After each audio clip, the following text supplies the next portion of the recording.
rather horrendous designs and mechanizations of our federal government structure that I feel directly imperiled not to tell anybody about, so that's why I'm here telling it. In doing so, I am breaking my security oaths. I am also guilty of breaking major federal law. How long I'll be able to do this, anybody's guess. However, I would like to mention this talk is going to be broken up into 4 main topics. And each of these topics will have some bearing on what you people are involved in, you patriot people, or even some of you people that aren't patriots that may be leaning in that way or considering it. I want you to know these United States are a beautiful place. I've traveled in over 70 countries, and I cannot remember any country that has the beauty as well as the magnificence of its people like these United States. Give you an overview of basically what I am. I started off, went through engineering school, which half of my schooling was in the field. I built up a reputation for being a geological engineer as well as a structural engineer with both military and aerospace applications. I have helped build 2 main concern bases within these United States that have some significance as far as what is it called the New World Order. Number 1 is Dulce, New Mexico. I was involved in 1979 in a horrendous firefight with alien human type, whatever you want to call them. And I was one of the survivors. I'm probably the only talking survivor you'll ever hear. 2 other survivors are under close guard somewhere in these United States. One is not in very good shape. He's living in Canada. So I'm about the only one around that knows the firefight, that knows all the detailed files of the entire operation. 66 Secret Service agents, FBI and the like, Black Berets died in that firefight. I was there. Number 1, part of what I'm going to tell you is going to be very shocking. Part of what I'm going to tell you is probably going to be very unbelievable. So if instead of putting on your glasses, I'll ask you to put your skepticals on rather than your spectacles. But please feel free to do your own homework. I know the Freedom of Information Act isn't much to go on, but unfortunately it's basically the best we've got. Your local law library and your nearest law university is a good place to look for congressional records. So if one continues to do their homework, and one can be standing vigilant in regards to their country. I love the country that I'm living in more than I love my life. I would not be standing before you right now risking my life by telling you these things if I didn't believe it so. The first part of this talk is going to concern deep underground military bases and the black budget. Let me first start by emphasizing the black budget. The black budget is a secretive group, basically a secret budget. It garners 1/4 of the gross national product, the entire gross national product of these United States. At present, the gross national product is around $5 trillion, so 1/4 of that's about $1.25 trillion per year. At least 1.023 trillion, and I say at least, is used in black budget programs like deep underground military bases. Presently, there are 129 deep underground military bases in these United States. Is this our? No, this one doesn't work.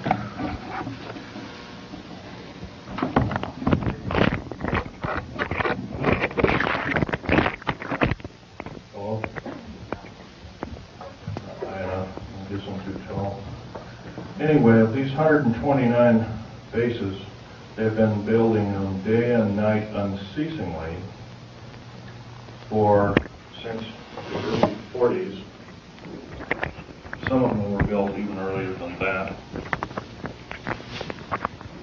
These bases comprise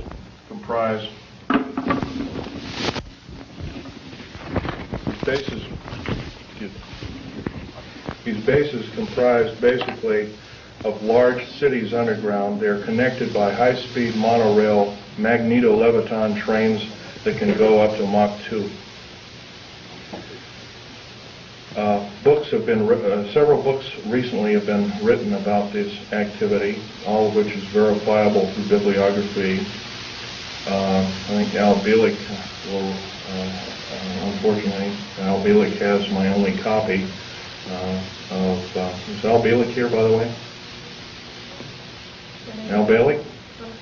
Yes, please do.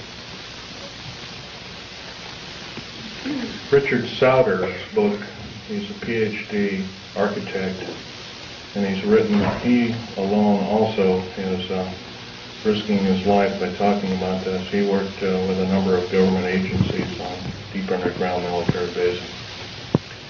Okay, there are 129 of these in these United States. In and around where you live, in Idaho, there are 11 of them. It's a very large number. The average depth of each base is roughly a mile deep.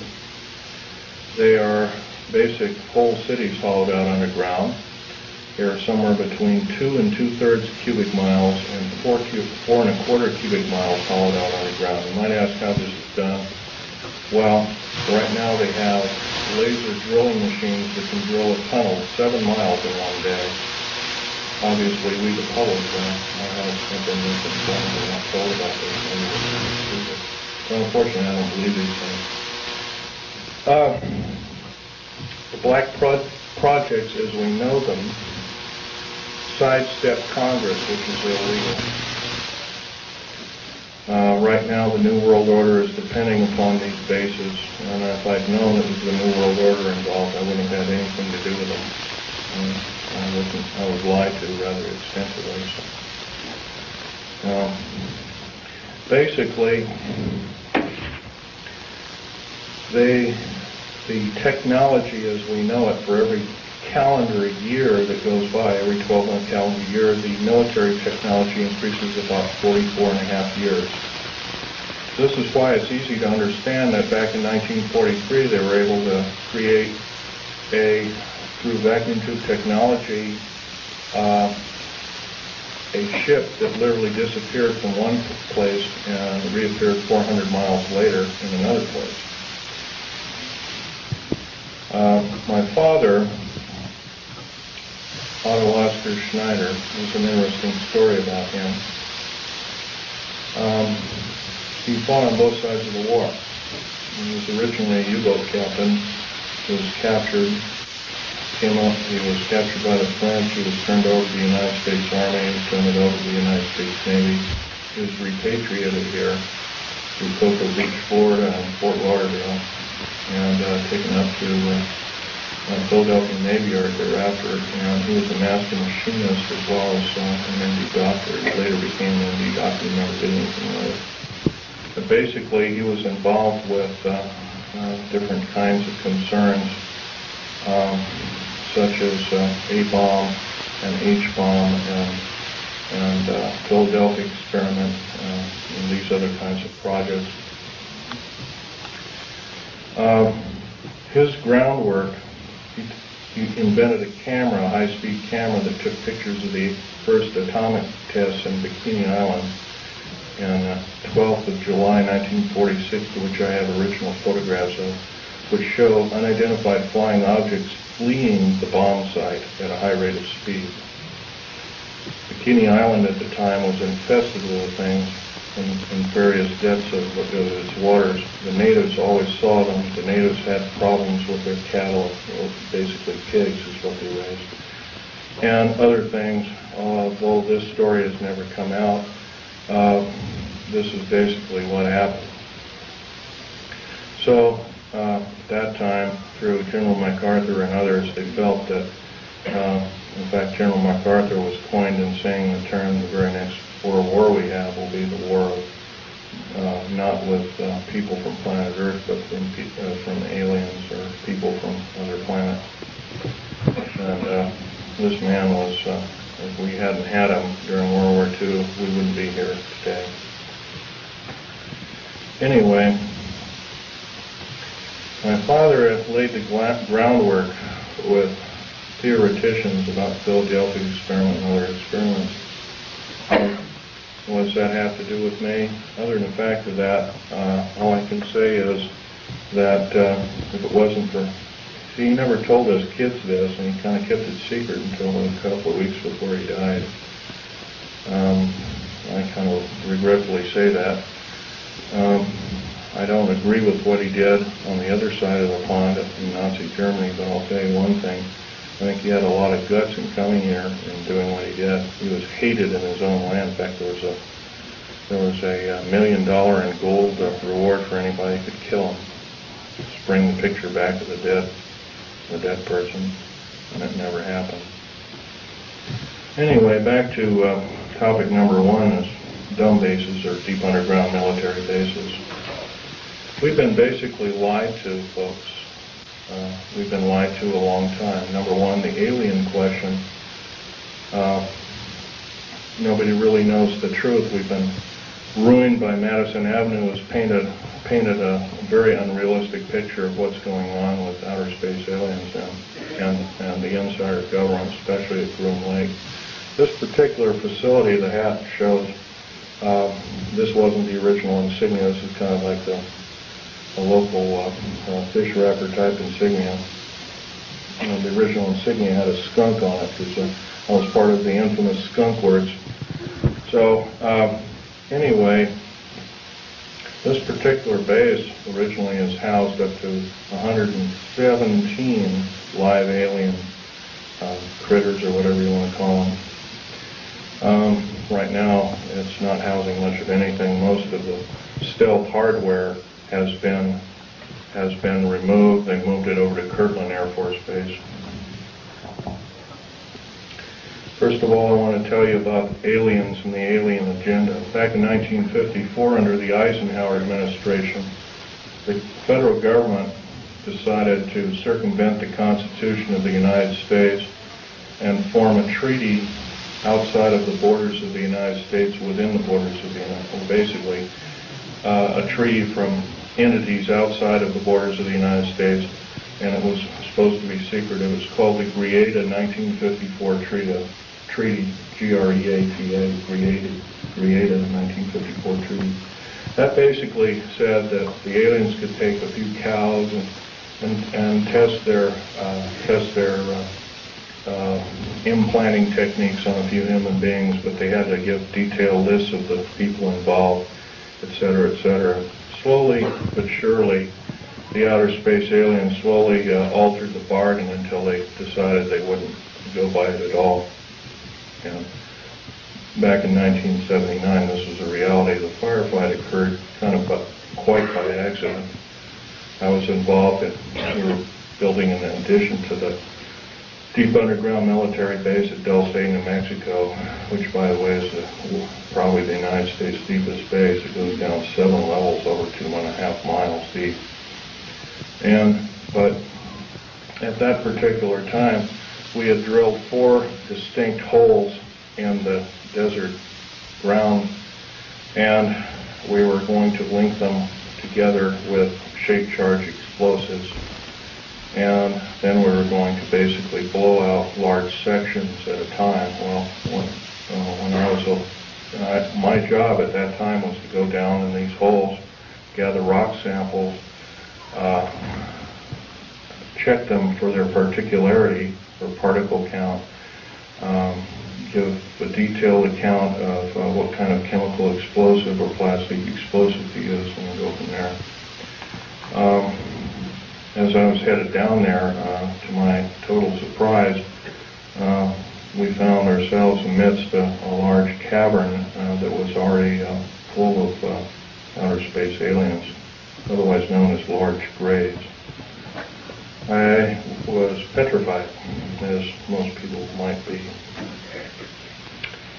The only thing I could think of doing at the time was shooting at them. I killed 2 of them, but by the time I could reload and refire at that time, I had a Walter pistol.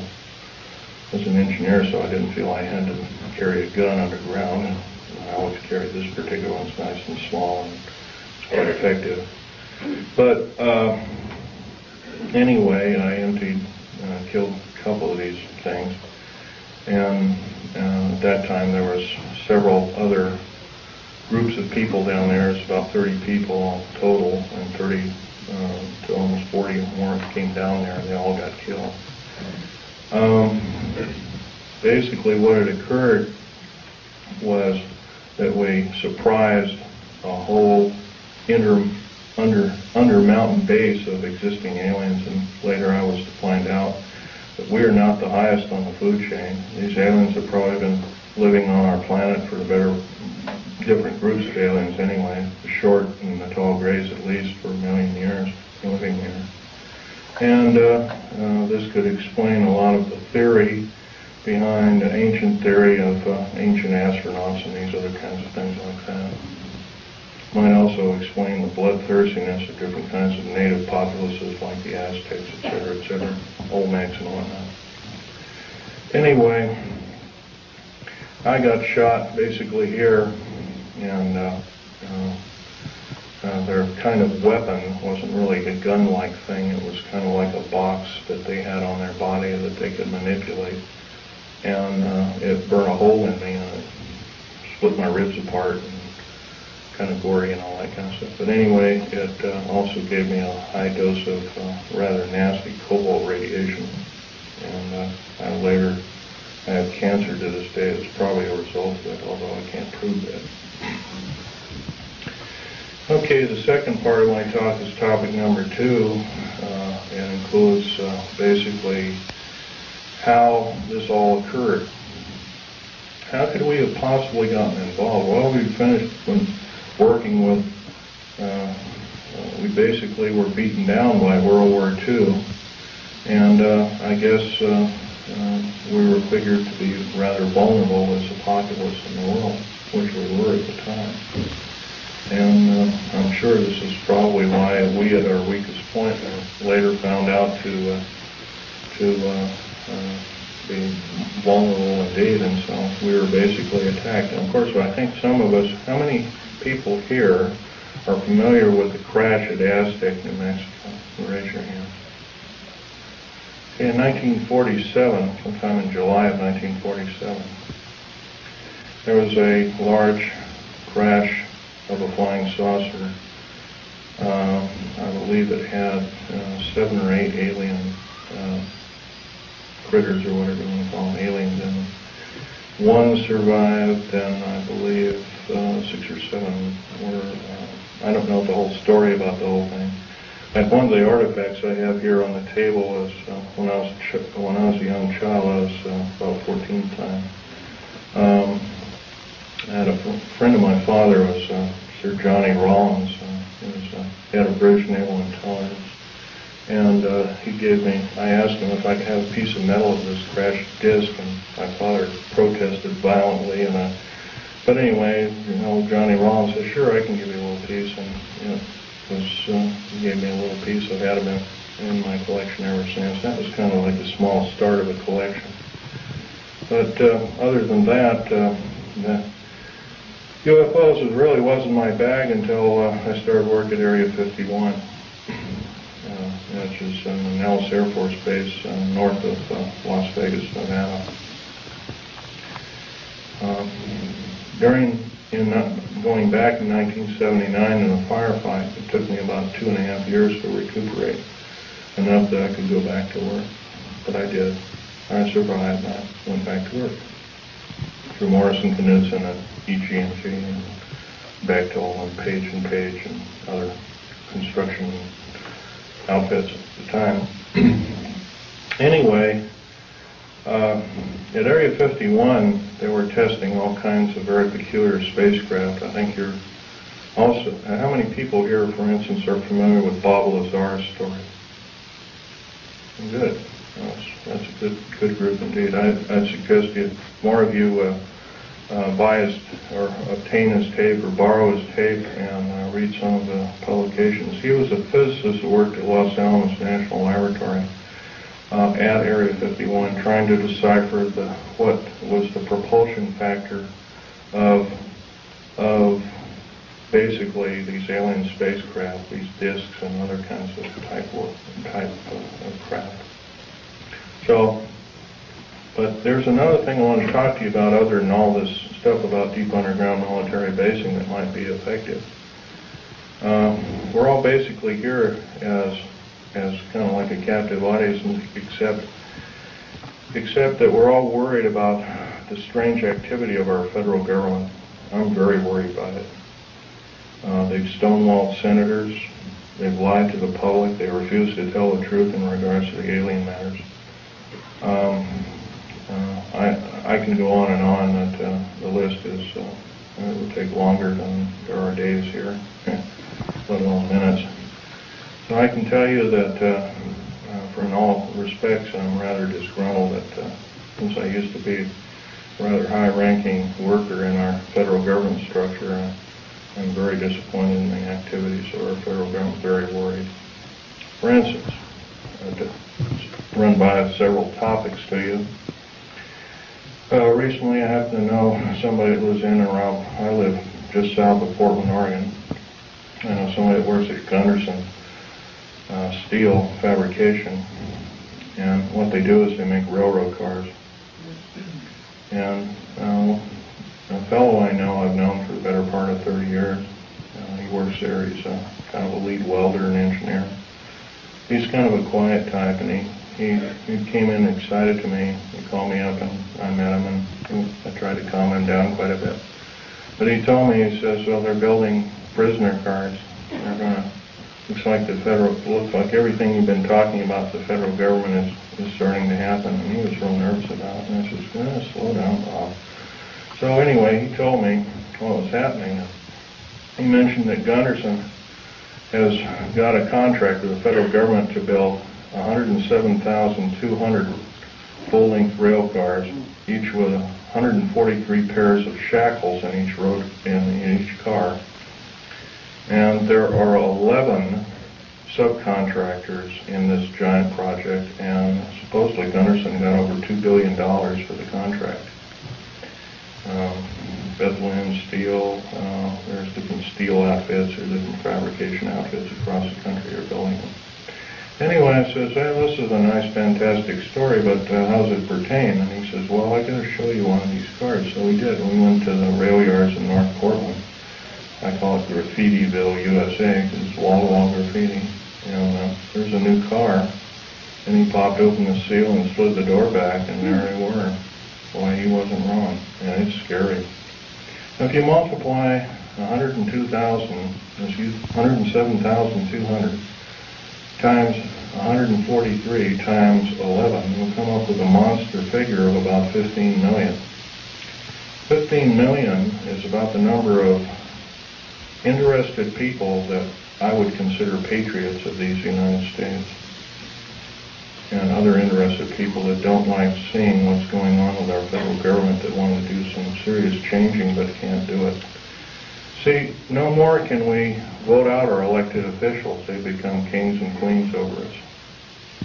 And I hate to say this, folks, but our present structure of government is not democracy at all. It's technocracy. And it's a form of feudalism. It has nothing to do with the republic. To the republic for which it stands, one nation under God. These people are godless. They've voted out, they've legislated out prayer in public schools. First of all, the public school system is a disgrace, but here they voted out prayer. It used to be before you started class in grade school, you'd have a little prayer. That's kind of a neat thing. Well, now you can't do that. It's against the law. If you do that, by the way, you can get fined up to $100,000 and you can get 2.5 years in prison.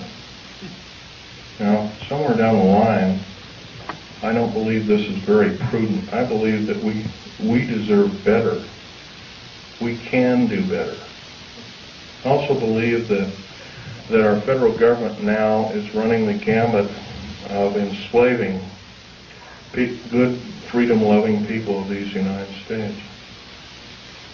I love these United States more than my life. That's why I'm talking about this to as many people as I can find. I'm not a very good speaker, but I can tell you, I'll keep shooting my mouth off until somebody puts a bullet in me, because I'll tell you, it's worth it to talk to a group like this or any other group about the atrocities of our federal government structure. Now, that's only one problem.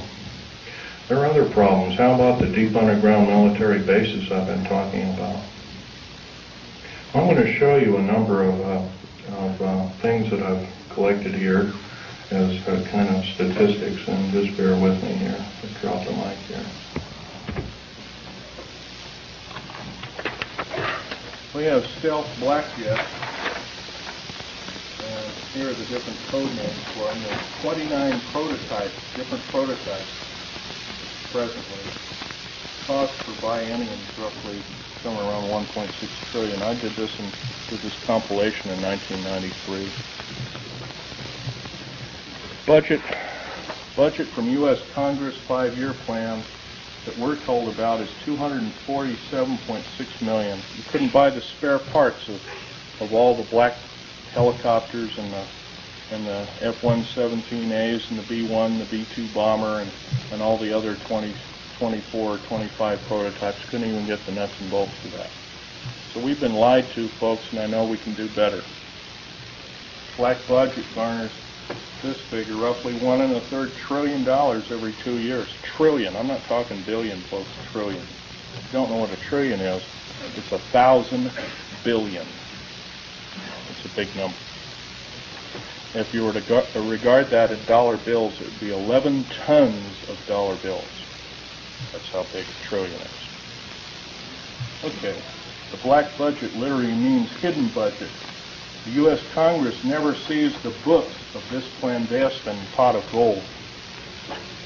Contractors of stealth, and I've listed quite a few here: UG&G, Westinghouse, McDonnell Douglas, Morrison-Knudsen, Wackenhut Security Systems, Boeing Aerospace, Lorimar Aerospace, Aerospatiale of France, Mitsubishi of Japan, also Mitsubishi Heavy Electric Industries, Ryder Trucks, Bechtel, IG Farben, that's a chemical company, plus a host of hundreds more. Is this what we're supposed to be living up to as freedom-loving people of these United States? I don't believe so.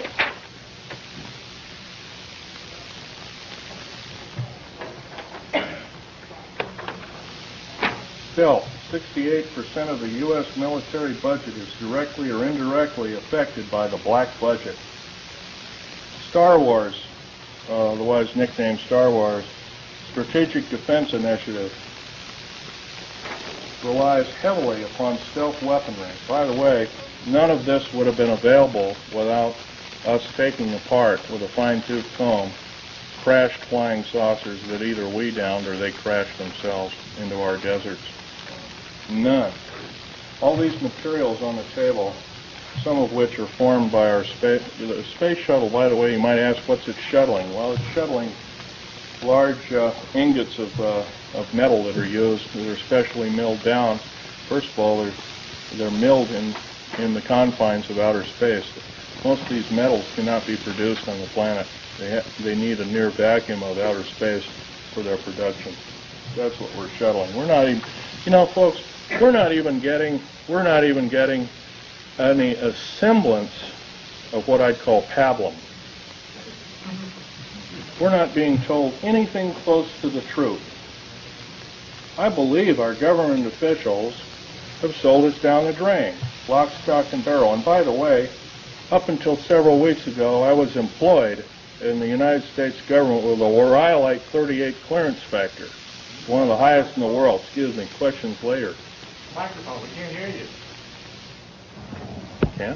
Can't hear me? Okay. Well, anyway, this microphone is, I'm a tall person, this microphone doesn't get up any further and it's kind of hurting me. Anyway, another thing about Strategic Defense Initiative. I believe it's there to prevent alien attack upon planet Earth. It has nothing to do with the Cold War. As we have seen, the Cold War was a total farce. and it was only a toy, an implement toy, to garner billions and trillions of dollars from good, loving, tax-paying citizens like I am and you are. For what? I don't mind a defense initiative against attack from, if it be from a real threat. But I sure hate to be lied to about there being this kind of communism and that kind of communism. And when we all find out the whole thing has been planned lock, stock, and barrel for the last 75 years by an intergovernmental group, I guess then we kind of know which side the bread is buttered on. Anyway, here's another piece of information for you folks. The DEA, ATF, Drug Enforcement Agency, Alcohol, Tobacco, and Firearms, these agencies rely upon stealth tactical weaponry for as much as 40% of its operations and budget. And remember, this is in 1993. The figures have gone up considerably since. The United Nations used American stealth aircraft for over 28% of its collective worldwide operations from 1990 to 1992, and that's taken for the Center for Strategic Studies and the United Nations Report 392.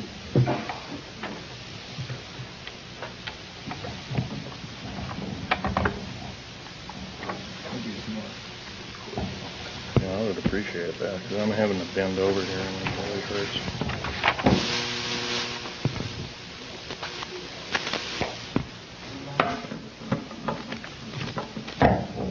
Oh, thank you very much. The Guardians of Stealth. There are over 3 distinct classifications of special police used to guard one of our most well-kept secrets. Number 1, this is the most disturbing of all. The MJTF, and that, by the way, that stands for Military Joint Tactical Force, otherwise known as the Black Berets. Some people call them the Delta Force, and there are other names for it. It's a multinational tactical force primarily used to guard the various stealth aircraft worldwide. And by the way, see the picture over here on the table? You might come over there and look at it. After the talk, you might do that, or during the break. You'll find out a nice picture of it there. There was 172 of them built. 10 of them crashed or were crippled. Something went wrong with them. So it was roughly 162 or 3. I can't remember at last count. We gave them away. The federal government gave them away. Bill Clinton signed them away about 6 weeks ago to the United Nations. Is this what we are paying our hard-earned tax money to do, folks? No, I don't believe so, and I know we can do better. And I actually believe, I'm not advocating the overthrow of any government. I don't believe in such for the main reason. Number 1, it always kills the wrong folks. But I believe if I have the chance to tell people about these atrocities, I think that there will be some serious letter writing, if not letter writing, some serious conscientious voting done in the very near future on various elected government officials, if not the whole category of elected government officials. Case in point I might want to mention is our local, please ask the questions later if you don't mind. Our local government officials have also kind of labeled us a bunch of rubes and morons, and I think we can expect a lot better than that. Starting off with the World Trade Center bombing. I was hired not too long ago to do a report. First of all, I know about the 90-some-odd varieties of chemical explosives. First of all, I looked at the pictures that were actually taken right after the blast, and the concrete was puddled and melted. The steel and the rebar inside the cement was literally extruded up to 6 feet longer than its length. And there's only one weapon that can do that, and that's a nuclear weapon. And that's a construction nuclear weapon. So obviously the people that they're looking for, that they say was a nitrate explosive that did the damage, they're lying 100%, folks. the people they have in custody probably didn't do the crime.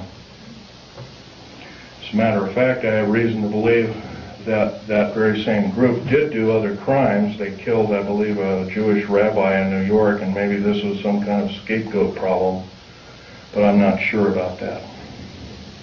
However, I want to further mention that with the last explosion in Oklahoma City, they also say basically it was a nitrated or fertilizer bomb that did it, a whole truck full. First they came out with the information, said it was 1,000 pounds, then it was 1,500, then it was 2,000, then it was 3,000, then it was 4,000, now it's 20,000. Well, by the way, you can't put 20,000 pounds in a Ryder truck, can you? Now, I've never mixed explosives per se. I know the chemical structure and the application of construction value explosives. I earned a reputation on it. I helped hollow out over 13 deep underground military bases in the United States. I worked on the Malta project. I worked on West Germany on its military bases, and Spain on its, and Italy on its. I can tell you from very sure experience, a nitrate explosive wouldn't have hardly shattered the windows of that building.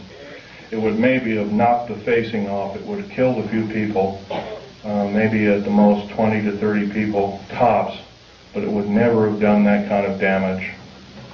I believe I've been lied to as a member in good standing of these United States, and I'm not taking it any longer. So I'm telling you that you've been lied to. How many people are in this room? You've all been lied to, lock, stock, and barrel, and I do believe if we all get up and say, we've had enough, we want the truth, and if we're not going to get the truth, we want you to step down. If you won't step down, then I do believe our founding fathers told us and warned us that a federal government structure out of control is totalitarian slavery, and I do believe that we have to do something about it. Now, that's pretty serious, hard, down-to-earth talk. But I don't see any way we're going to get around it. I don't perceive at the present time that we have more than 6 months of country life left in these beautiful United States. The present rate. Right now, the so-called Patriot movement, which has been given a stinging blow by Janet Reno, who, by the way, I want to tell you something about Janet Reno. Janet Reno cheated her way through law school like Bill Clinton did. It's provable. It's on the public record. Janet Reno is a confirmed lesbian. I believe there are a lot of wonderful women that would make a great Attorney General of these United States. They're far more educated, they're far more moral than she is. I would hate to think how we are being hoodwinked by such evil people. We are the laughing stock of the world, and I do believe I can qualify myself by saying I'm a tired American, and I'm now speaking out. I think we can do better. I think these people of these United States, mostly older people above the age of 45, are now seriously worried about their own future. And I'm going to give you a run by some scenarios here that are scary indeed.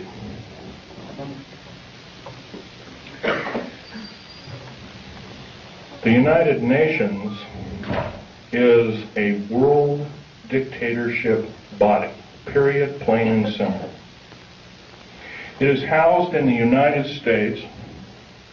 By the way, some years ago there was an interesting thing that happened. The United Nations sent the Uncle Sam, in quote Uncle Sam, a bill for $8 billion. So the Uncle Sam, the federal government, sent the United Nations a bill for $200 billion.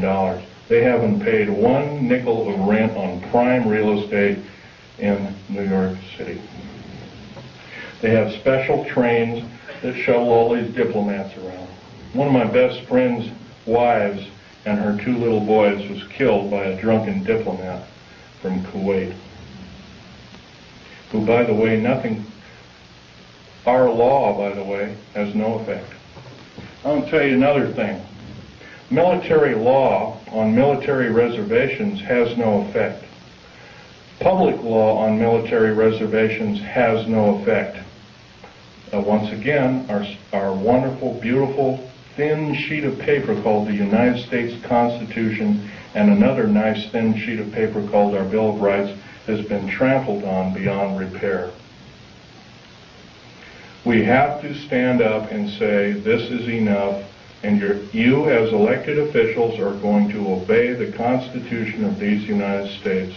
Number one, by first limiting the amount of your service to our federal government. Like one term. One ping only, as the Navy would say, one ping only. By the way, one term is plenty. Because if you're an evil person, one term you can do a lot of harm. If you're a good person, you can do a lot of good. Two ways of looking at it. Our elected government officials have sidestepped the whole thing and says, well, with so-called Contract of America. Let me run this scenario by you, folks. Contract of America is the exact terminology that Adolf Hitler used to subvert his people in 1931. I believe we're not of that same caliber. I believe we can do better. Another thing, the contract with America is a last-ditch effort by our federal government structure to tear away the Constitution of these United States and the Declaration and the Bill of Rights. A Declaration and a Bill of Rights, rather.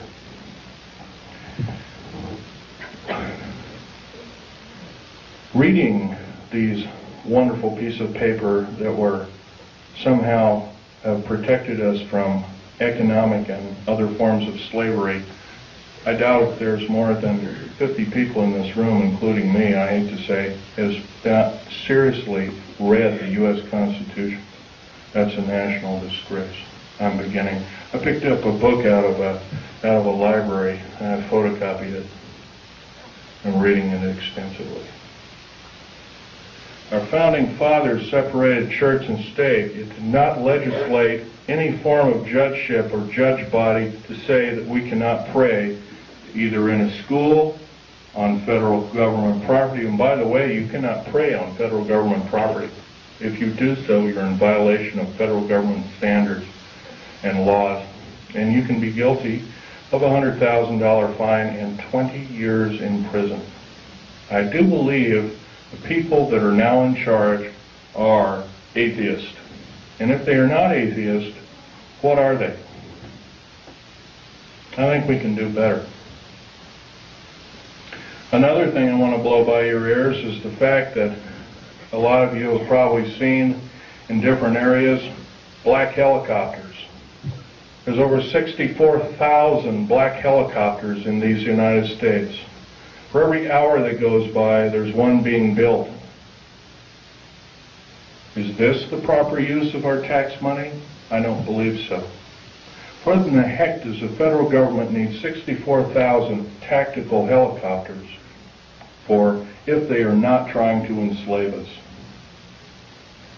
I doubt if the entire military government structure needs 64,000. Worldwide, supposedly over 230 countries. I doubt if all the world needs that many helicopters. Stealth aircraft, for instance. The F-117A, there's 157 of the son of a guns going around. You know their sole purpose is? They're all loaded with LIDAR, L-I-D-A-R, and SEER, computer-enhanced imaging radar. They can fly over your house. They can see you walking from room to room. They can tell if you've got an old antique rifle on your mantelpiece. They can see objects in the house with a variation, limit and capability of 1 inch to 30,000 miles. That's how accurate this is. Is this the proper use of our tax money? I would say not. Now, I worked in the federal government for a long time. I know exactly how these people handled their business. Every time I did a job, worked in a federal government installation, I was given a battery of 17 psychological and 8 other forms of tests. First of all, we're supposed to be the militia, but somehow up jumps the Brady bill and other evil bills like it. I don't agree crazy people should be shooting firearms, but on the other hand, I do believe in vigilance. And vigilance is guided by a good spirit who knows the difference between right and wrong, who loves God, who loves talking to God, regardless of what religion we are. And by the way, there's probably in this room there's at least a dozen different kinds of religions. I might be wrong. But I'll tell you, they're all good. God doesn't respect what religion you belong to, contrary to what you may have been told. I can tell you, though, that if we are to allow the atheist federal government structure to enslave us, we won't have this opportunity any longer. We have to do something about it. How are we going to do something about it? Well, some of us are attorneys in this room, perhaps, maybe one or two of us. Maybe somebody works for an attorney. Maybe somebody knows somebody who is a good attorney. And I know that seems like a hard number to come up with, but there are a few of them out there. Maybe somebody knows a senator or a congressman or has had help by such. There's one outstanding in Oregon. His name is Mark Hatfield. That man helped me fight the federal government. See, my father left me these pictures of what he took at Bikini Island, Operation Crossroads. And I'm going to have this one out on the table. It's the original. I'll ask you please carefully handle it and try not to put too many fingerprints on it. Right over here, and I'll point to it, and I'll point to it. Hey, echo. Is a structure that is an unidentified flying object. This was taken 12th of July, 1946. The federal government at that time knew all about flying saucers, what they were and what their agenda was, and how they want to control us by world domination. Without question, they knew about it. Let's get on. Al Bielek is our second speaker. He worked in a very secretive government operation called the Philadelphia Experiment. Well, so did my father, by the way, and I didn't know this until on his deathbed, and I now have the picture proof of it. Also, I have a picture of a supposed non-human alien called Val Thor that worked for the Pentagon. He still works for the Pentagon. In 58 years, he has not changed. He still looks young. Something's wrong. I don't know if he's doing it under duress or what, but evidently he's still there. Don't know what kind of alien he is, but he's about a few inches shy of 8 feet tall. He's very bright. He's worked in the Department of Defense and the Pentagon for, I believe, 58 or 56 years, one of the two figures. So don't tell me, folks, don't tell me, federal government, that this isn't so.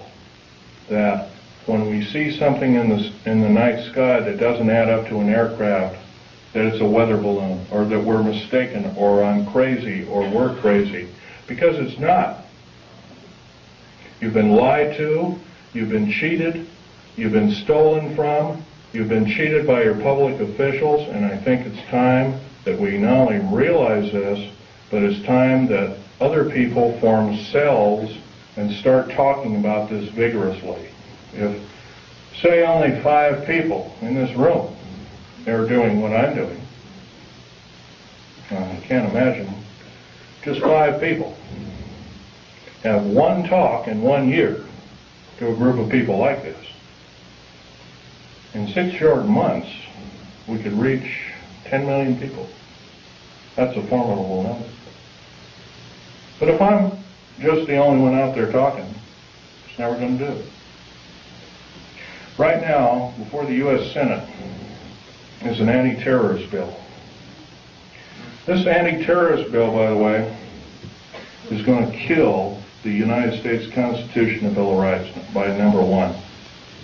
Number one, it will take away, first of all, it will arm the federal government police force. First of all, I think the federal government's got enough police.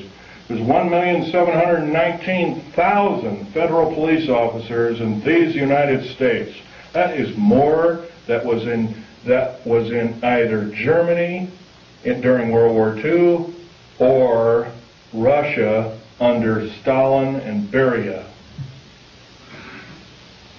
Now, at the present moment in time, 7 weeks ago in Nellis Air Force Base, and a year and about a month ago, about 13 months ago, because I was there at that time, we entertained the United Nations and the Russians and showed them Area 51, which is supposed to be our most secret military base.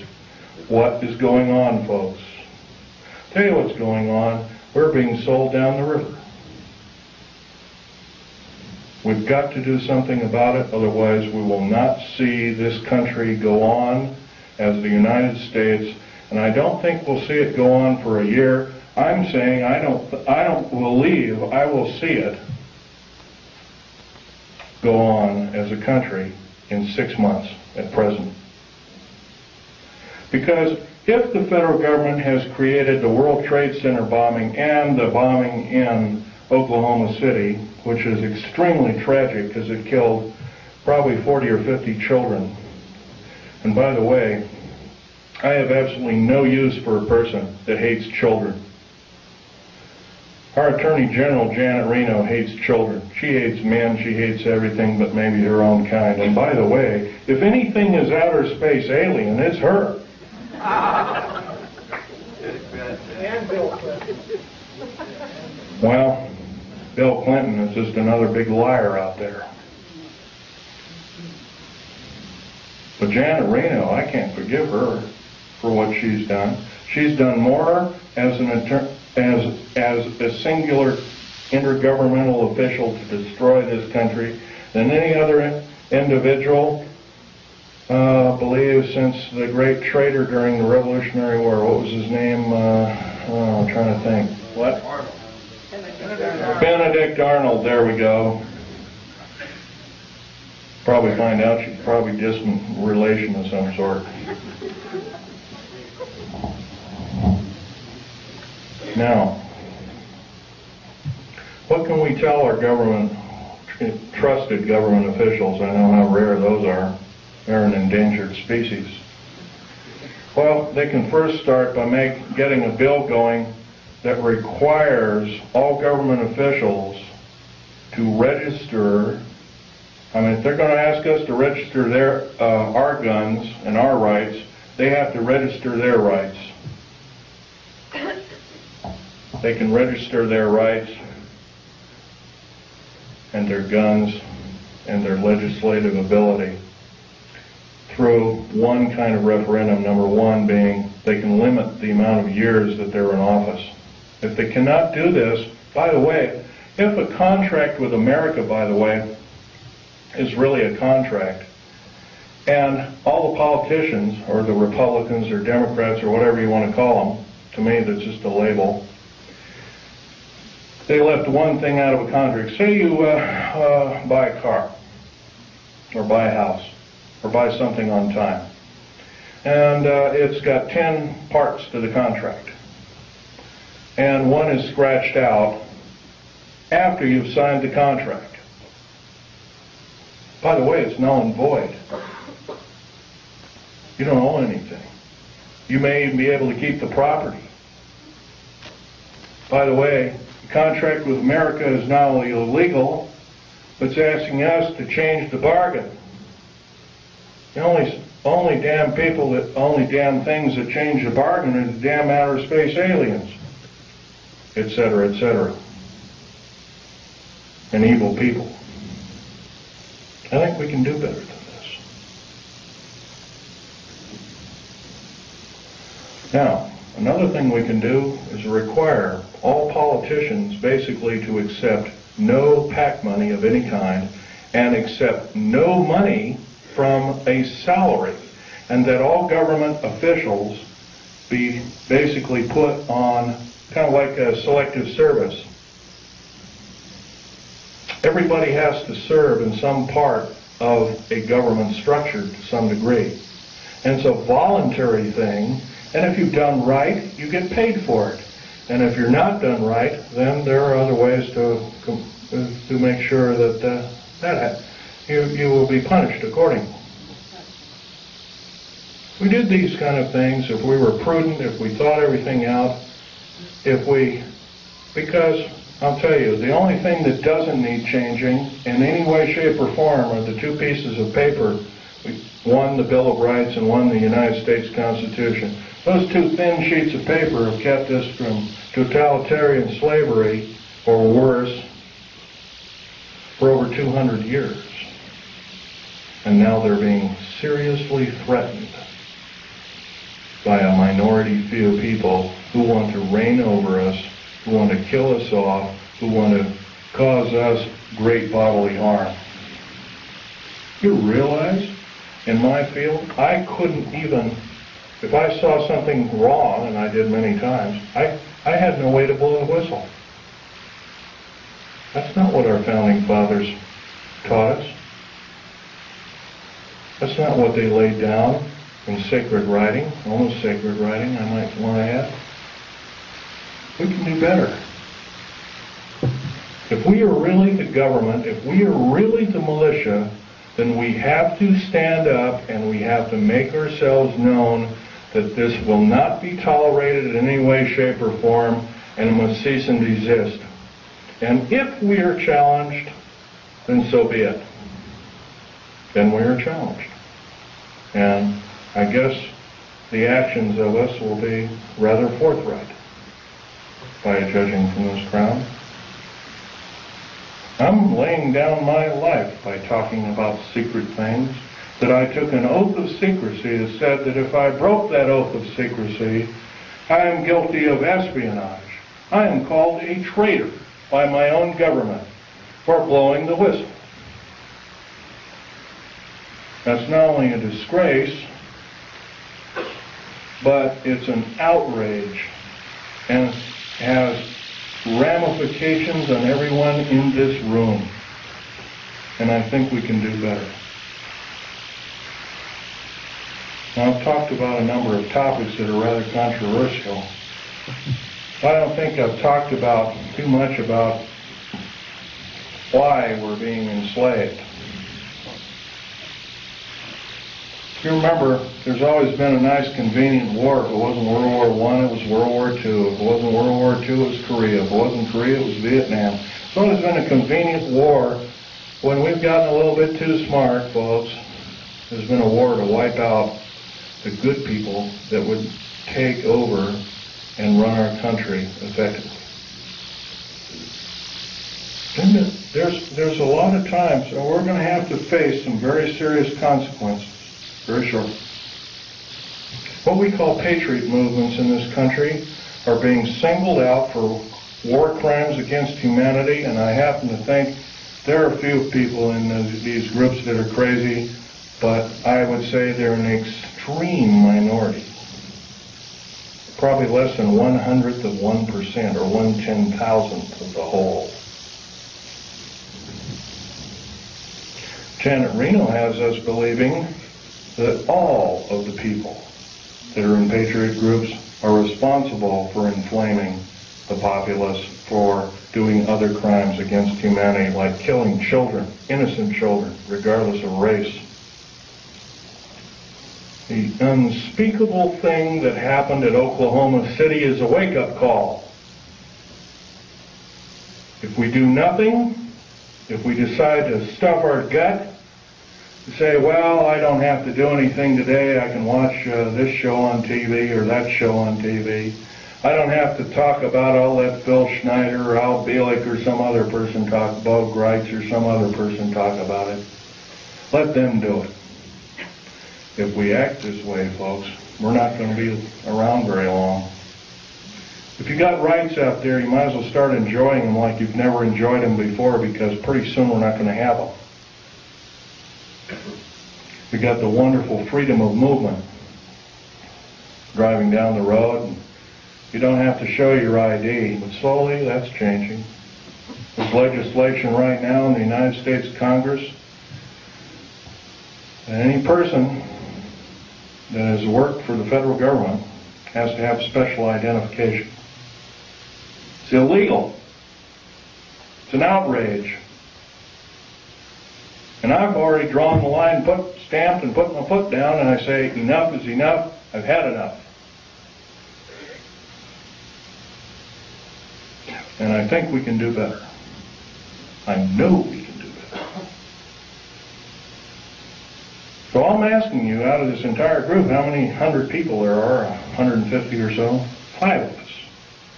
5 small people gather together and start preaching the good things about America to whatever group size it is, as long as it's more than yourself. Try a group of, say, 10 or 15. I think most of us have 10 or 15 people we know, friends, whatnot. If 10 people did it in this room, we'd reach double that figure. We'd reach 20 million or more countrywide.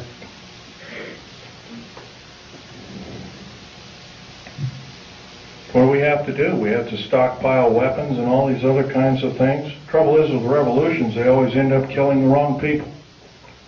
Unfortunately, it's starting to look like that might have to be the only scenario to get these parasites off our back. And I'm telling you folks, they are parasites of the first water. They're only out for their own self-gain. And by they, I'm talking about your government officials. Not all of them. There are some that are good. There are some that are honest. There are some that are forthright, that love God, that love the Constitution and the Bill of Rights, and other wonderful works by our founding fathers.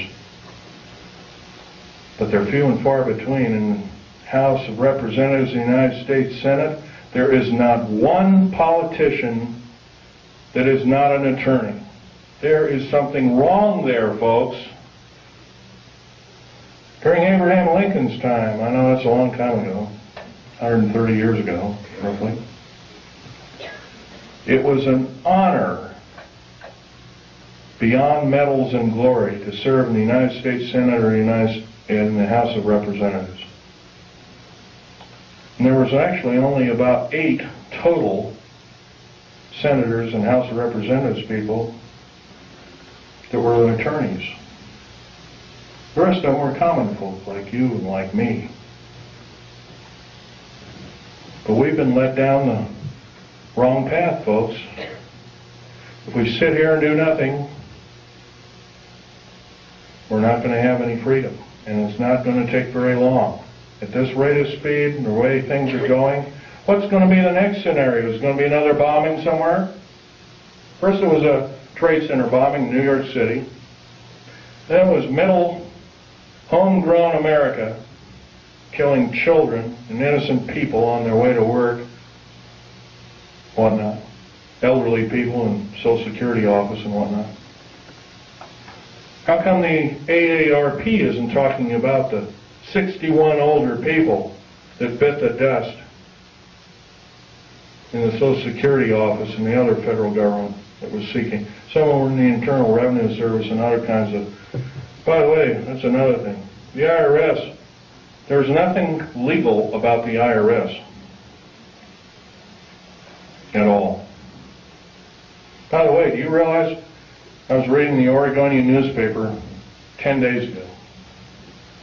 President Clinton has authorized the U.S. Mint to print the new money. They've already printed about $3 billion of it. You travel overseas, you get this pink-looking thing with a picture of a president on it, and a similar thing that the insignia is a little off-center, done that way. On either side of this bill is a UPC stripe. No, sir.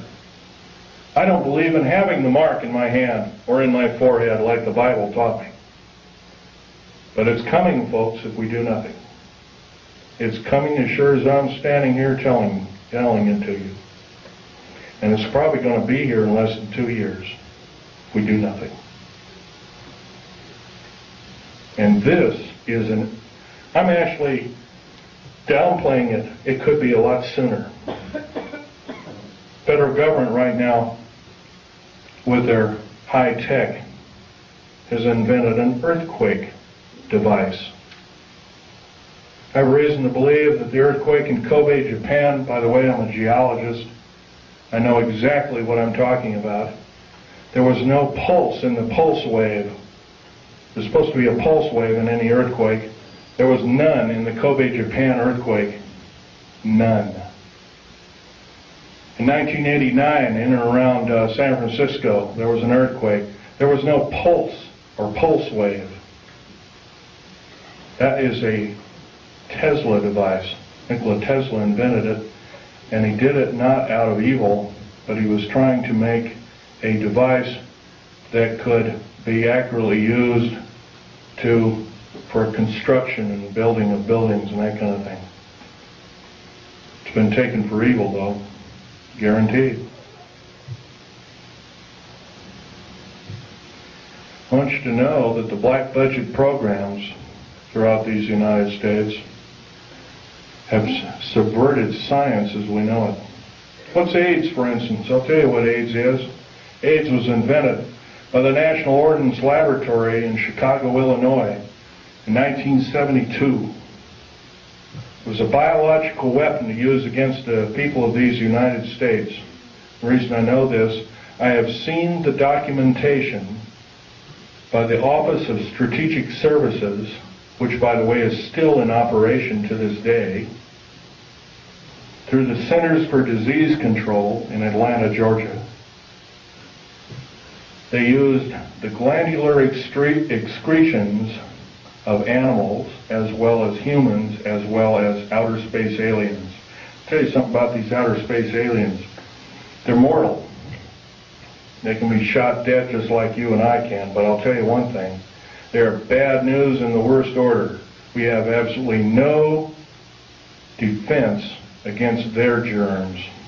None. They're a biological weapon of terrible consequence. I advocate that every alien on this planet, good or bad, if they're good or bad, they have to be isolated. They are a biological weapon. Saddam Hussein and other people have killed 3.5 million Kurdish people with a similar biological weapon. Do we, the people of this planet, deserve this? No, we don't. But we're not doing anything about it. And every moment that we waste, every moment that we don't blurt out and we say we've had enough, that we deserve better, that we're going to get better, we're doing other people on this planet in different countries a great disservice. Right now I'm dying of cancer related to work that I did for the federal government.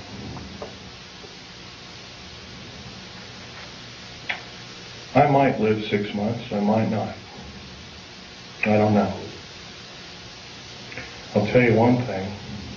If I keep speaking out the way I am, maybe God will give me the life to talk my head off. I will break every law that it takes to talk my head off.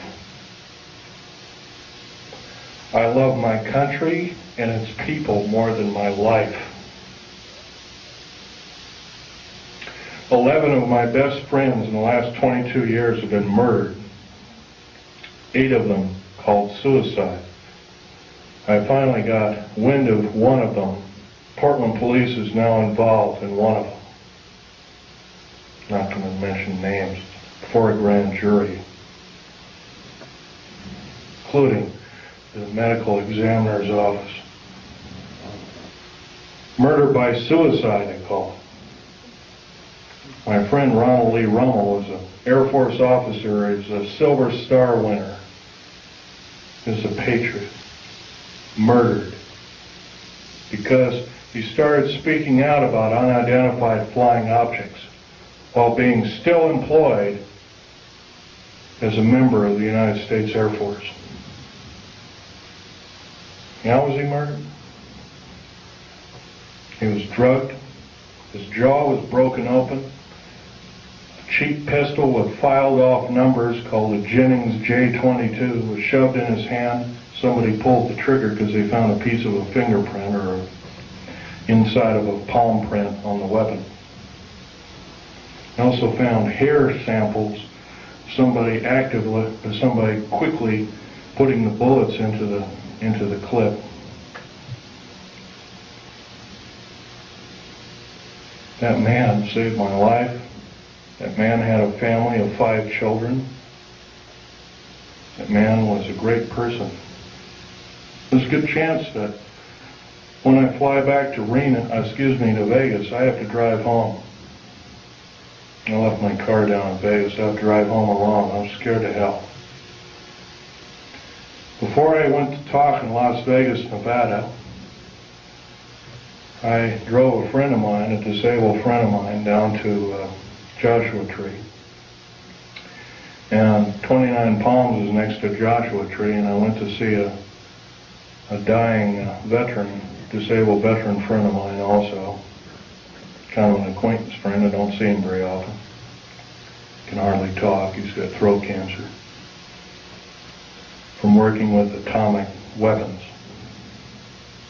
Federal government didn't want to pay for it, so he married a nurse whose father has donated enough money to keep him alive for a little longer.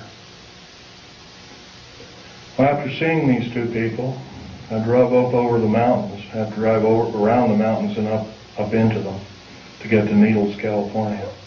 It was followed by 2 government vans, E350 vans with G14 plates, each with a couple of occupants apiece. One had an Uzi. Ready, he was loading it, because I could see it through one of the windows. They zoomed by. I knew exactly what they were.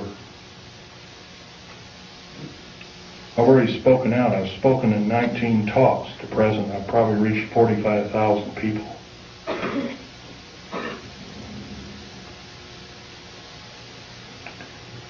Well, they sped up around me. I sped up around them, took a bunch of pictures with a high-speed camera.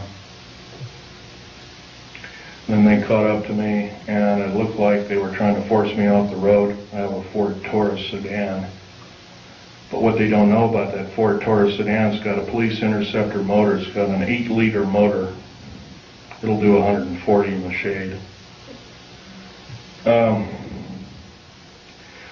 So I got up above them, and I come to a screeching halt right in the middle of the road. And the road was just wide enough for my car and maybe a foot on either side. There was a deep ravine to the left. There was a shallow ravine about 9 or 10, I'd guess roughly 9 feet deep, 10 feet deep, something like that. On the other side. One skidded over, rolled over in the right ditch. One went over to the left ditch and rolled all the way down. I could hear a bunch of cries for help and crackling and glass, and finally I didn't hear anything. Is this what it's going to take? 2 weeks ago, I had a man come to my Wilsonville apartment, going to arrest me. By the way, I have a Rhyolite 38 clearance. I don't know if you know what that means. I only report to 3 individuals with that clearance. President of the United States, head of the CIA, and or a base commander. No one else. This man came to arrest me. and called the sheriff. Said, I can't open the door to you. Open the door, or we'll beat it in. I said, if you beat it in, you're at risk of your life. Are you threatening me? Yes, sir, I'm threatening you. I'm going to call the sheriff right now and have you removed. You're threatening my life. Called the sheriff. Sheriff came, Clackamas County Sheriff car came, pulled right behind him. I know this man very well. I would trust him with my life after what he did. He risked his job. He risked a 22-year career with the police department. He went right behind this guy, prevented him from getting out. He threw a bullhorn. He says, you are under arrest. Please come with me. I'll escort you out. He was escorted out in handcuffs to his disgrace. Sheriffs have a lot of power in this country. They can arrest FBI, CIA, DIA, and the like. It's a very good thing. If it was, I wouldn't be here talking to you. Now, I want to end this talk by mentioning we all know what the Patriot Movement stands for. Every one of us loves America. Most of us love America more than our life. Most of us are willing to defend it as we have defended it before. And we'll defend it again and again and again for how many times it takes until we get the objective done. I would like to believe I'm a patriot. I'm no longer employed by the federal government. I took a pair of scissors and cut up my security card, and I mailed it back to the SOBs, pardon my French. I wrote a detailed letter and said, my life is threatened in any way, shape, or form. I did this. It's already been threatened. I will consider downloading 140,000 pages of information sensitive to the New World Order, Strategic Defense Initiative, and what it really stands for, and the federal government structure as a whole. I've already begun to do this through the Infonet and the Internet worldwide. I spent $78,000 getting these kind of pictures away from the federal government after my father willed them to me in his will. Here all they are, a piece of paper with a few revealing notes on them. Stanley Val Thor is this particular character right here. Right here. He hasn't changed a bit in 58 years, thereabouts. I have over 7,000 pictures. I have detailed files and writings. I have alien artifacts and medals. You're only looking at half a dozen of maybe 7,000 that I have. I feel you people have to know the truth as best as I could tell it. Thank you very much.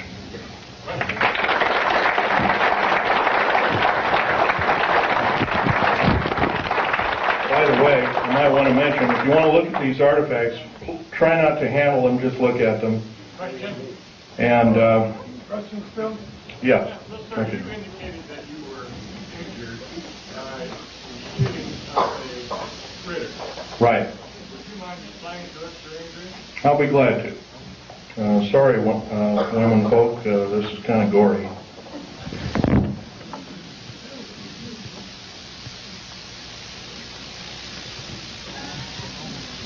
What did you say it was that hit you? Okay. I'll let your worst. It was some form of ray weapon that had a high dose of stinking radiation called cobalt, or dirty bomb radiation. I remember the color of the beam. It was a light green, kind of like a light emerald green. Question? You know much about the reverse phase wave? No, I do not. Question? Have you heard the civilian federal transfer center being built in Oklahoma, Louisiana, and I think Michigan? Yes, and I can tell you that there are 50 of them. There's one in every state. Can you describe what their purpose is? Purposes, they are prison camps. Will make Nazi Germany look like a kid's toy. They're very large. As big as they are above ground, they are a minimum of 3 levels below ground. Have you ever heard of Goose Lake, for instance? Goose Lake is a prison. It's a supposed model prison run by Wackenhut. Wackenhut is Fourth Reich Nazi German. They run this entire police state operation in Southern California. It is a low-yield, deep underground military base. It's not military. Wackenhut base, basically. It's buried about 500 feet underground. It is a long runway underground. It's about 3 miles long. It's got 2,700 prison cells in it. There's a track on either side of it. Food and shower facilities are all on. They're kind of like individual cars on tracks, and they service each prisoner. You got to change your clothes once a week. You got to shower once a week. No television, no nothing. Totally underground. Minimum lighting facilities. If you talk, you are beaten senselessly. 2,700 federal prisoners are in it right now. The worst of the worst. I don't know about you, folks. I learned an old song in church. The vilest offender who truly believes a pardon in Jesus is quickly received. I don't believe we or anybody else in these United States has the right to torture anybody. I don't care if they're a murderer, a rapist, or anything else. We should basically get rid of these kind of individuals. But if we do have the guts and maybe a little bit of fortitude to kind of hope that, well, I don't want murder on my hands, and we imprison them, I don't believe this is the way. Question? A comment. It appears that we're way past the 2-year voting cycle to stop what's happening. Right now. Well, like I said before, start forming cells, enclaves. I hate to say this, enclave has a peculiar, nasty overtone to it. But start forming enclaves, start talking to people, talk your head off. Talk your head off because your life depends on it. I'm not asking you to do what I'm doing. I'm asking you to risk your life for these United States like I am doing. Question over here. You give out your internet address? The fact that Yes, I'll give you my address. these beings are alien in that they come from other planets. Otherwise, we have the theory of being extraterrestrial. Have you in all your studies ever tried to determine whether or not there was an alternative answer?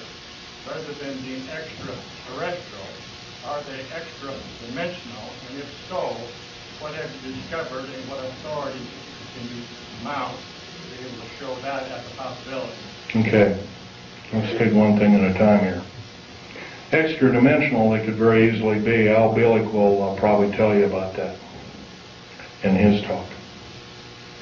When we blew up the A-bomb tests, and later the A-bomb, Hiroshima, Nagasaki, and all the other tests that took place, we basically opened up a hole in time. And the reason I know this is Al Bielek told me, if you look in an early 1953 Life magazine, you'll find a picture of an A-bomb, and it was a round mushroom cloud, and through the mushroom cloud you can see black space with stars. Unfortunately, those stars don't add up to any known stars in our view. And so Al Bielek was telling me, yeah, that opened up another dimension. And Life magazine almost lost its license to print. But yeah, you're right there. Your other questions, some of which I can or cannot answer, Right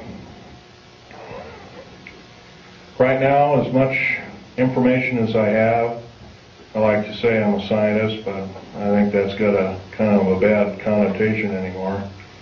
But anyway, as a scientist, I like to say that in all my studies, I have every reason to believe outer space aliens are another form, another tool, another system of technology to enslave the wonderful people of the United States of America and the world under a one-world government.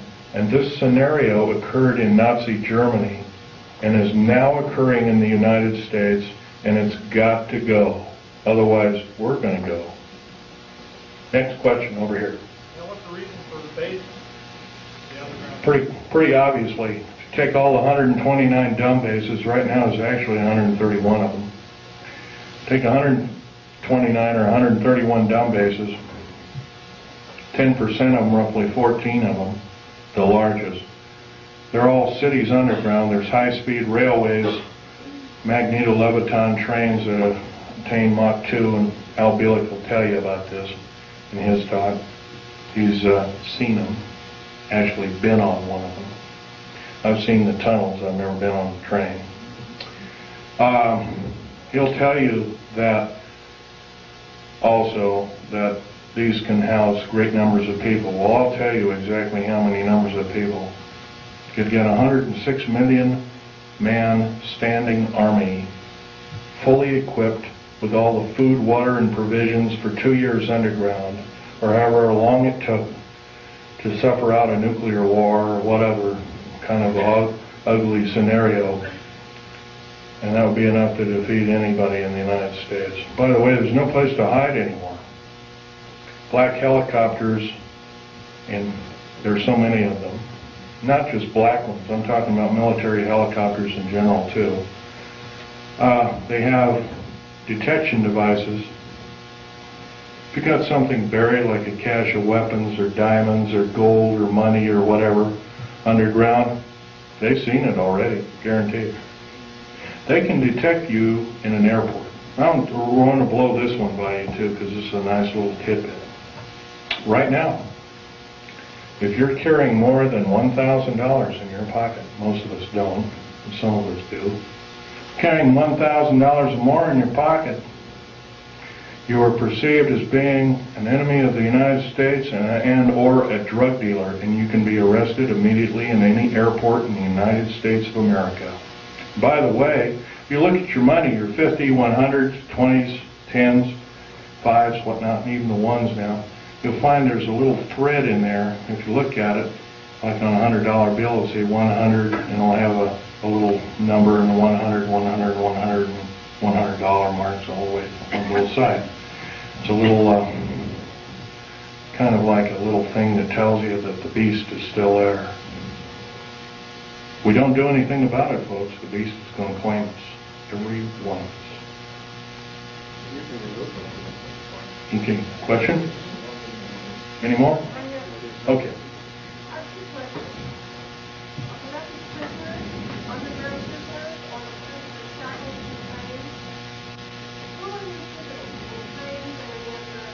Okay, the underground prisoners right now, they're using the worst of the federal prisoners and the worst of, the criminals. That's correct. And that's pretty obvious. You add up if you add up 143 per car, multiplied by 107,200, multiplied by 11 general contractors, each with a similar contract, you're going to come up with a figure that exceeds 15 million. 15 million is the number of patriots in America, number of concerned people in America, and also a number of people that could cause the federal government harm in America today, right now. And my second part is, are you saying that aliens are just I'm saying our federal government blew up Oklahoma without question.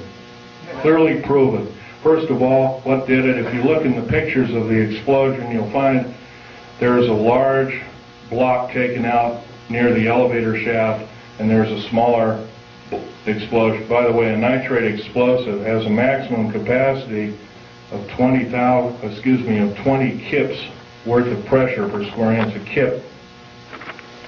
kip is kilotons of pressure, 1,000 tons. So 20,000 tons of pressure per square inch maximum. If you had the whole truck totally packed. Wow. By the way, the federal building in Oklahoma City had some pretty strong girders in it. Girders and pillars and stuff like that. The average federal building, especially a new one like this one, has a tensile strength of 200,000 kips. The only thing to tear it apart like that is either a nuclear weapon or a thermite charge, shape charge explosive. Right now, the only thermite charge explosives in these United States are military operated, and they're housed at Mather Air Force Base in California, near Sacramento. Yes? I heard there were 2 explosions still, 8 seconds apart. I wasn't really aware of that, but if there were 2 explosions, I would assume that one was either a reverberant explosion or it was an atmospheric explosion. It's on the seismograph at the university. It wasn't an echo. I'd have to look at it. It's on the back of the sheet I just handed you. Really? Yeah, right there. Okay. And this is the second explosion, is that correct? Right, they're both on there. Right together. They're right together. Mm-hmm. Well, the truck bomb shows an explosion, once again, with no P wave, but it has a scalar wave to it. Could have been a scalar weapon, electromagnetic weapon of some sort. The train explosion, once again, also has it does have a P wave, but doesn't have an N wave. Therefore, it too must be a device. No, that's the train that's going by the university. Oh, it is. Okay. Going kind of by the All right.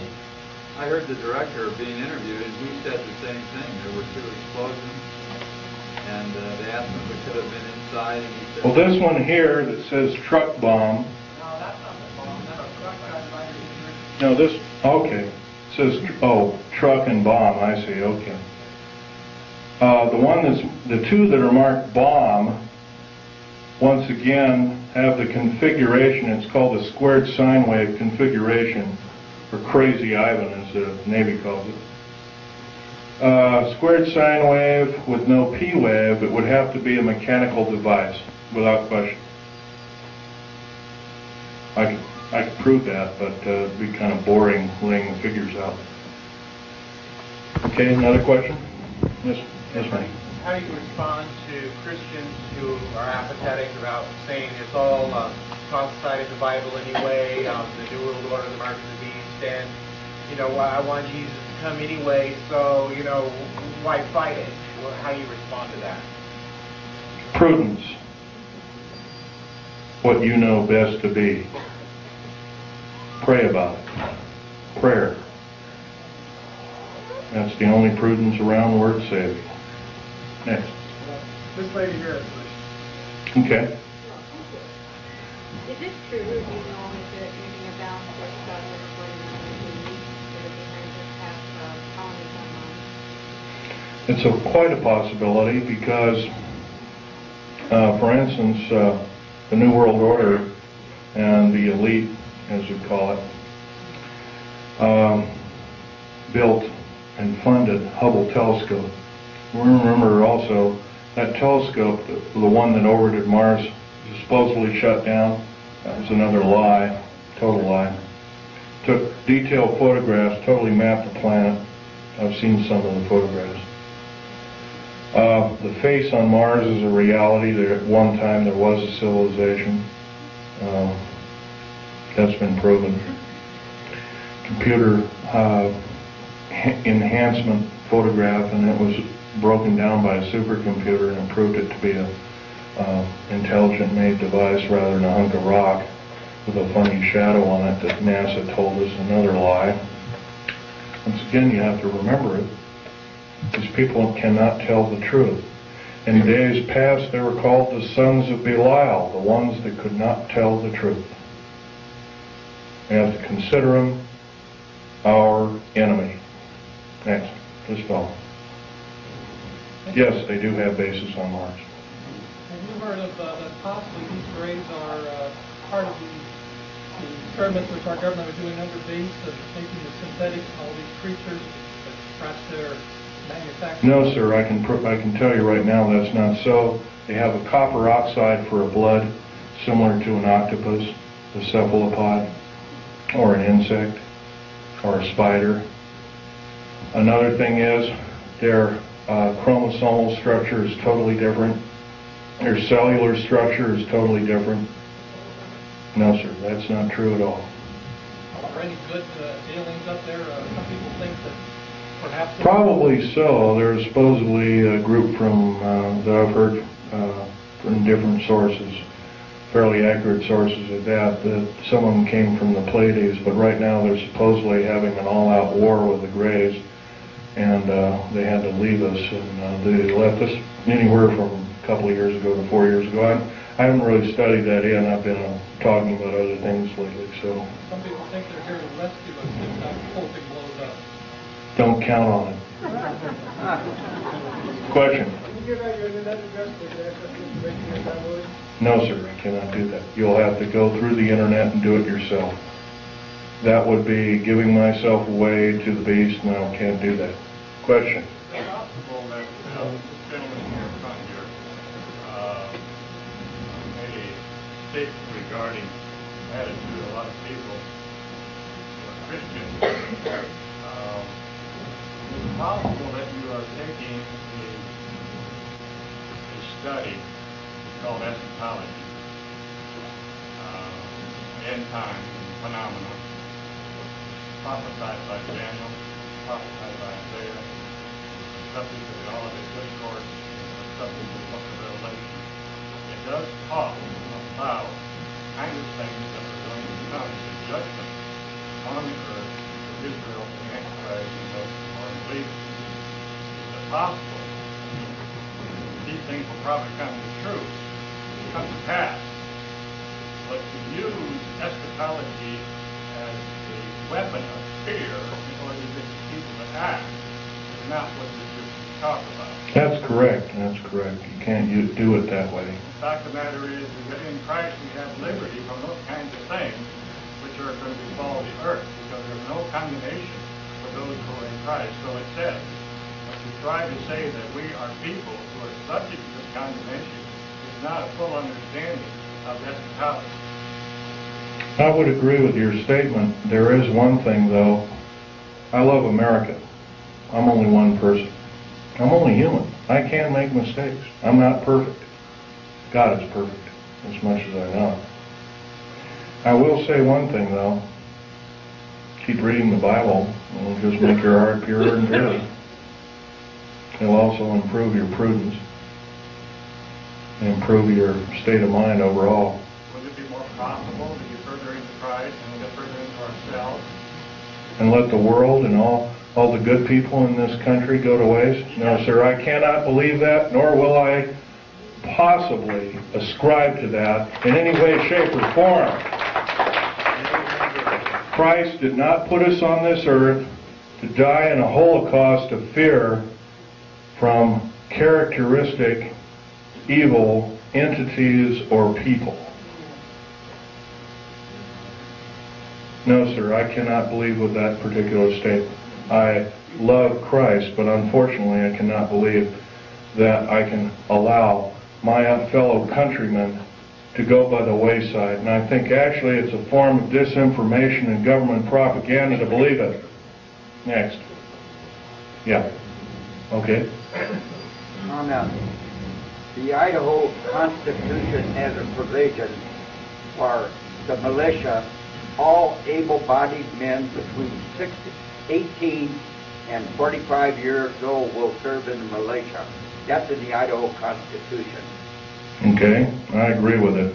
In fact, I would extend it from the years of 18 years old to maybe your age, 70 or 75. I'm willing to do it. I'm up past the age of 45. Sorry, I don't believe in age limits. If I live to be 100, I'd like to do it. Yes, sir. I'd like to give you a quotation from the Bible, Christ talking. It is Luke 19:27, and it says, "Bring those my people who do not want me to rule over them before me and slay them." And I always ask the people, does that mean love them to death? But the preachers don't preach this. And there's other quotations like that. Yes, I've read such quotations. If I'm wrong, I will stand slain by God. Stand convicted. Maybe I have already been convicted. Yes, sir. Tell us where the prison is in Idaho. Near Coeur d'Alene. What was that question?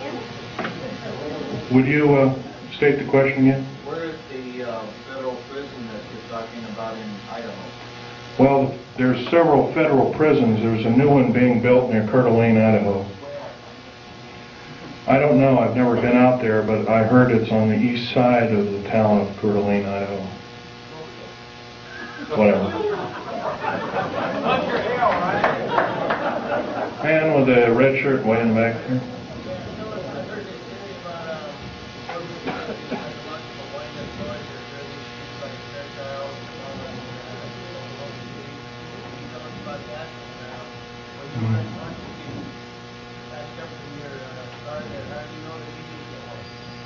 I don't.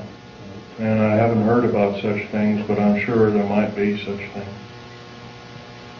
There are things that were used against the Afghan people. There were things that looked like innocuous toys, and they were high explosives that killed a lot of people.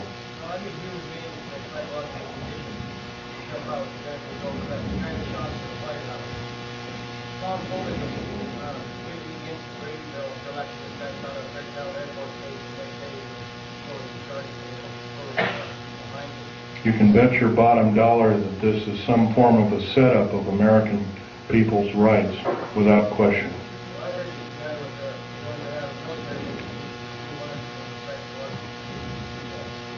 Yes, I believe that too. The U.S. Navy presently spends about 1/16 of the entire black budget allocated to them on psychological programming techniques through the RAND Corporation. Next question. This lady. Okay. I can only take one more question, so this lady. The ones actually, were victims of the bombing who did it. I don't really want to know. I personally don't know the name of the person who did it, but... it takes the government and let them start getting this other side of it. And Well, this is a difficult task, ma'am. The best thing that can be done, yes, I would say yes, that is true. We can get the word out. But it's better to get in groups of people and tell your friends the best that you know how to say it. And go from there. But other than that, yes, that would be the best thing. Right. Well, unfortunately, I'd like to say, yeah, go ahead, write everybody until the cows come home. But right now, as the way things are going, that might not be your best bet. You might be targeted as an extremist or something like that. Okay, last question. This is the last one. Are you going to be speaking in this area? I'll be more than happy to speak to any area at any time. Thank you.